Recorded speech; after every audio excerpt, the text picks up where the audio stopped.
দর্শক, আপনারা জানেন যে আজকে ছাত্রদের পক্ষ থেকে বিকেল বেলায় শহীদ মিনারে জুলাই গণ অভ্যুত্থানের উপর একটি ঘোষণাপত্র দেওয়ার কথা।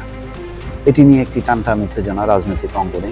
কি আছে সেই ঘোষণাপত্রে, তার সঙ্গে কি সকল রাজনৈতিক দল ঐক্যবদ্ধ হবে কিনা, সংবিধান কবর দেওয়ার কথা বলা হয়েছে আওয়ামী লীগকে অপ্রাসঙ্গিক ঘোষণা করা হবে।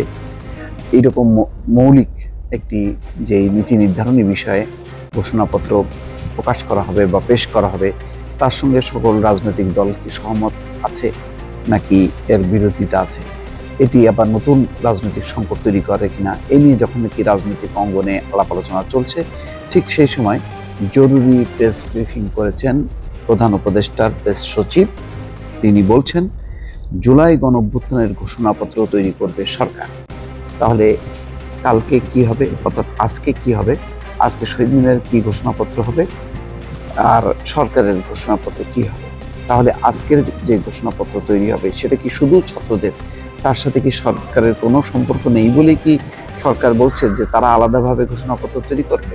এমনটাই কিন্তু হওয়ার কথা, যে সবগুলো যখন কি কমিশন রিপোর্ট দেবে তার উপর ভিত্তি করে একটি ঐক্যবদ্ধ ঘোষণাপত্র দেওয়া হবে, অ্যানাউন্সমেন্ট।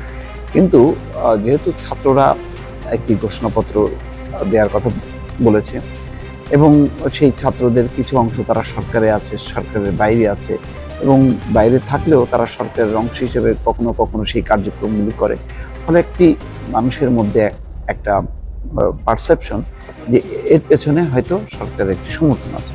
কিন্তু আজকে জরুরি প্রেস ব্রিফিংয়ে প্রেস সচিব যখন বলছেন যে সরকার একটা ঘোষণাপত্র তৈরি করবে, তখন বিষয়টি মনে হচ্ছে যে কিছু একটা আছে ভেতরে, যে না, ছাত্রদের ওই ঘোষণার সঙ্গে বা ঘোষণাপত্রের সঙ্গে সরকারের কোনো সম্পর্ক নেই। যদিও এটা গতকালকেই পরিষ্কার করা হয়েছে যে ছাত্ররা যেই ঘোষণাপত্র দিচ্ছে এটা তাদের ব্যাপার, তার সাথে সরকারের কোনো সম্পর্ক নেই। তো এইরকম একটি ধোঁয়াশা তৈরি হয়েছে এবং বেশ প্রতিক্রিয়া তৈরি হয়েছে বিএনপির মধ্যে, বিশেষ করে যে কি হচ্ছে দেশে। তো যাই হোক, এখন সর্বশেষ যেটি জানা গেল, অন্তর্বর্তী সরকারের পক্ষ থেকে জাতীয় ঐক্যমতের ভিত্তিতে জুলাই গণঅভ্যুত্থানের একটি ঘোষণাপত্র তৈরির উদ্যোগ গ্রহণ করা হয়েছে। জুলাই গণঅভ্যুত্থানের মধ্য দিয়ে গড়ে ওঠা জনগণের ঐক্য, ফ্যাসিবাদ বিরোধী চেতনা এবং রাষ্ট্র সংস্কারের আকাঙ্ক্ষাকে সুসংহত রাখার জন্য ঘোষণাপত্রটি গৃহীত হবে। সোমবার রাতে রাষ্ট্রীয় অতিথি ভবন যমুনার সামনে এক জরুরি প্রেস ব্রিফিংয়ে প্রধান উপদেষ্টা প্রেস সচিব শফিকুল আলম এই তথ্য জানিয়েছেন। শফিকুল আলম বলছেন, গণঅভ্যুত্থানের নেতৃত্ব দেওয়া বৈষম্য বিরোধী ছাত্র আন্দোলন সহ অংশগ্রহণকারী সব শিক্ষার্থী, রাজনৈতিক দল ও পক্ষের মতামতের ভিত্তিতে ঘোষণাপত্রটি প্রস্তুত করা হবে। এতে জুলাই গণঅভ্যুত্থানের পরিপ্রেক্ষিত, ঐক্যের ভিত্তি এবং জনগণের অভিপ্রায় ব্যক্ত হবে।